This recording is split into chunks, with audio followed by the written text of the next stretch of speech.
Jai Sri Ram and welcome to EastQWest. In today's session in EastQWest, we have the good fortune of having Badri with us. So Badri is someone who has an experience in HR consulting.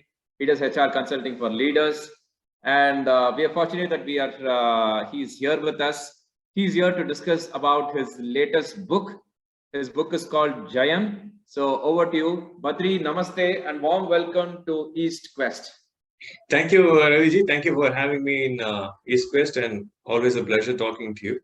Right. Thank you. Yes. Thank you, Badri. Badri, I know you've been writing a book called Jayam.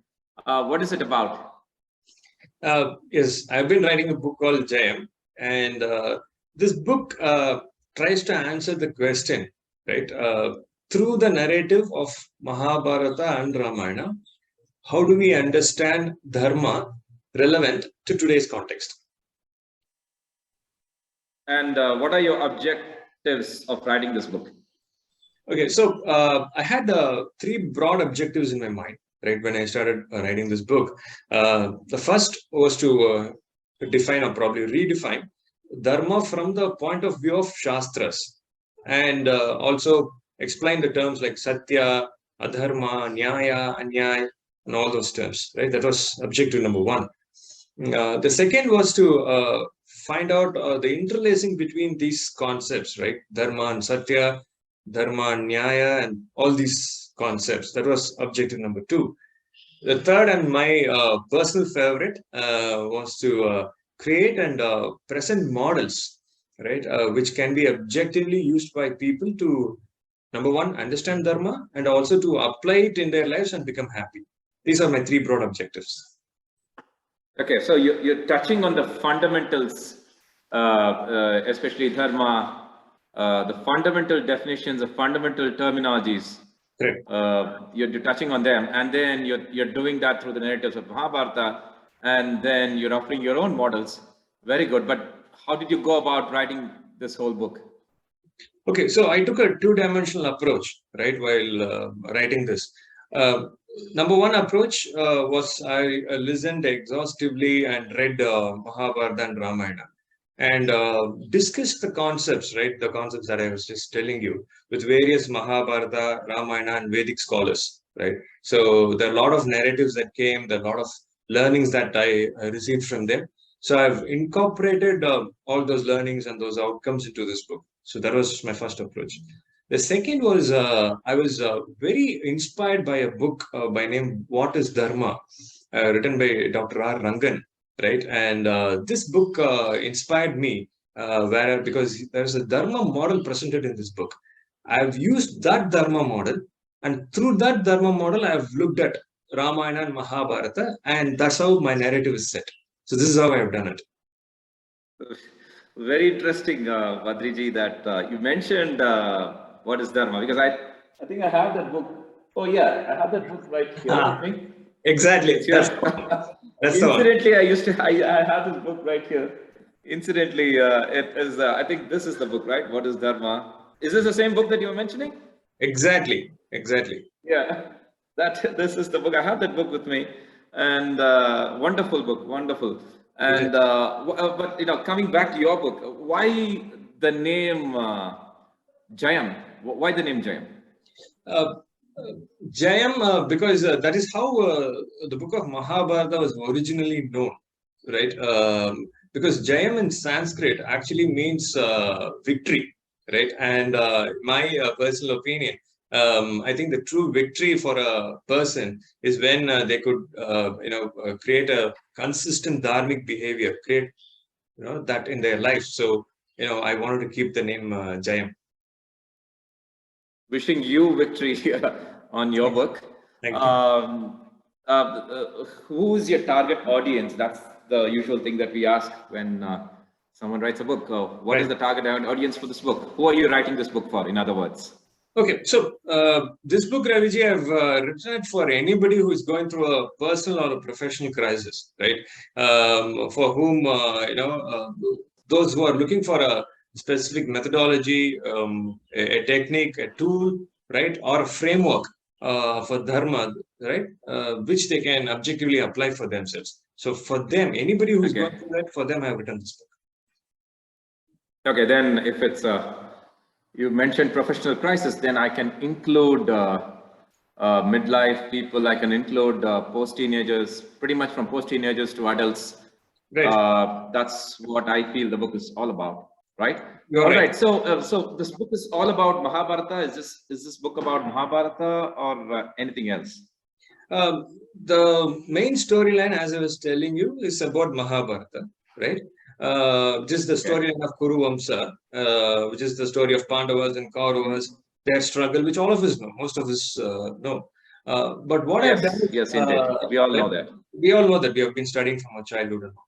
But I've also interlaced Ramayana in this book, wherever I thought there was a space. You interlaced Ramayana. Why? Right. Why is there? I didn't get it. Why is that you have to interlace Ramayana in the book of Mahabharata? Right. So Ramayana is a book of ideals, right? You've got the ideal father, ideal brother, ideal behavior, ideal traits that are being explained. That is number one. The second is the story of Mahabharata deals with conflicts either at a personal, interpersonal level, or at a social, or at a moral, and say various other dimensions, right? These conflicts or the dilemmas, as we call it, are called as Dharma Sukshma, right? Which actually means Sukshma means subtle in Sanskrit, right? So on one side you have the ideal, and the other side you have the conflicting or the subtle dimensions. So I thought if we could juxtapose these, the ideal and the subtle, then we can have a holistic understanding of Dharma itself. Okay, you did mention you're introducing terminologies here. That's Dharma Sukshma, right? For the benefit of the viewers of our channel, could you please explain what Dharma Sukshma means? I do know that you mentioned Sukshma means subtle, right? But more about Dharma Sukshma, please. Raviji, probably I can give you a narrative. I'll just give you a small story, right? Let's say, I'm staying in a house, right? And one night, somebody knocks on the door. I go open the door. I see a young boy standing there, and then he tells me that some group of people are chasing him, probably to hurt him, kill him, right, for some reason. And he says, let me just take some time, hide in your house, right?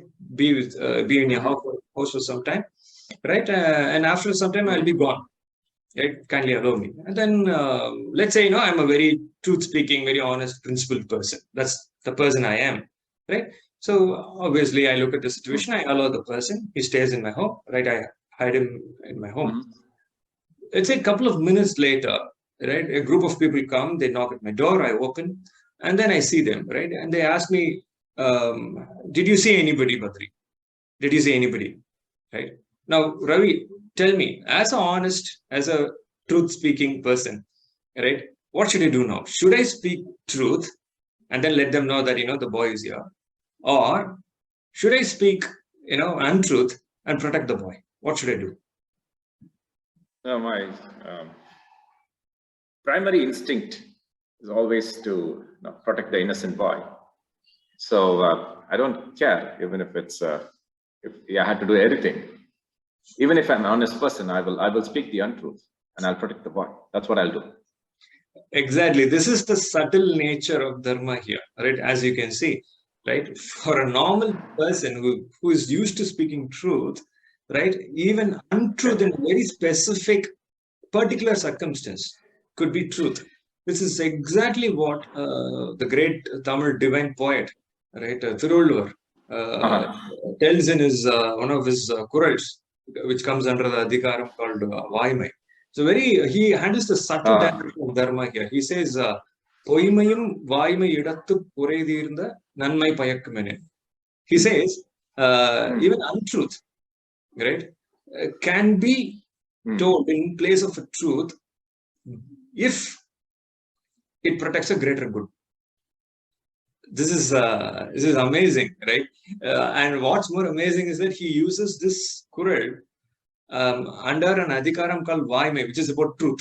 So under truth, he tells that untruth to protect a greater good is good. And what he means by greater good is not a selfish good, wherein, I make more money and all that to enjoy some affluence. No, that's not the greater good. Greater good is when somebody else is protected, somebody else's honor is kept, somebody else's life is protected, or somebody else is saved from some great danger. So that is the greater good that Thiruvallur is talking about. So this is the subtle nature of Dharma as explained in Tirukkural, and that's what Mahabharata and Ramayana also try to explain to us.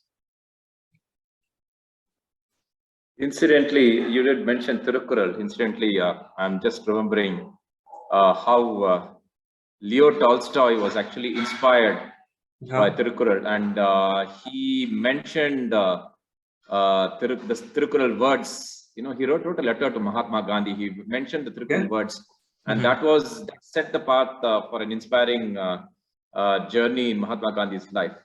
Right. So coming back to your book, I mean, from Gandhi, I'm just thinking Rajagopalachari, right? Our veteran political leader and one of the doyens and the fathers of founding fathers of our nations, right? And he has written a book on Mahabharata, right? And there's so many other people who have written a book on Mahabharata, right? And various dimensions of it, of course. But what is unique about your book on Dharma? What is unique about it? My unique approach, Raviji, is the psychological analysis, right, of the moral dilemmas of the various characters and the situations, right, that happen in Mahabharata. So that's my unique perspective, right? The psychological analysis very clearly on the Dharma point of view, from the Dharma point of view. That's my unique approach. Okay. And can I say that when you say psychological, psychological, when I actually think about psychology, I always think about moral conflicts. Right. Because that's what when I took psychology in my, when I was dealing with the Department of Psychology in my master's, right? So I remember dealing with moral conflicts. So can I say that you have dealt with moral conflicts as well in your book? Absolutely. Except that I like to introduce a word called Dharma Sankata. Right? Dharma Sankata means moral conflicts or moral dilemmas that we go through. Right? The word Dharma Sankata, right, has two parts in it. One is Dharma, and other is Sankata. Right? Dharma is the context that we are discussing right now. Sankata actually translates to any conflict, right? Any even a disturbance at the level of mind, right? Or a pain, an agony, a disturbance, right? That's caused, right? So, in order to understand the word Dharma Sankata, right, we need first to understand Dharma from the point of view of Shastras. So that is my first effort, right? So that's number one. Sankata is the conflicts that arises because of the interpersonal nature or in the society and all the other dimensions. So if we need to understand the Sankata, the conflicts that these characters went through, we need to understand their situations. We need to understand what went through in their mind as they went through those situations, their assumptions about those situations, their behaviors in those situations, and most importantly, the psychological framework with which they operated during those days, which is to a very larger extent relevant to today as well, right? So once we understand these two terms, which is Dharma and the conflicts, the nature of the conflicts, right, then we can objectively understand the whole idea of Dharma itself, right, through the point of view of Shastras, and we can create solutions for ourselves. That's the overall approach, or probably the framework that I've tried to build around the whole book, Raviji. Okay. Interesting. You use the word Sankata, often in our cultures, right? Sankata. I know of the word Sankata through, when we go to a temple, right? Especially of Lord Ganesha, it's called as a Sankata Vimochan. Right. But with your explanation, I can understand the depth of, the word Sankata. When I actually, now that I look at Ganesha, I can understand that, he's not just, Sankata doesn't just mean hardship. It means a conflict. Correct. It means something more deeper than kashta or or nashta or something like that. Exactly. Very, very interesting to explore these terminologies that you brought it out. Sankata, Dharma Sankata, very, very beautiful actually, and a wonderful way of explaining it. And you did talk about solutions.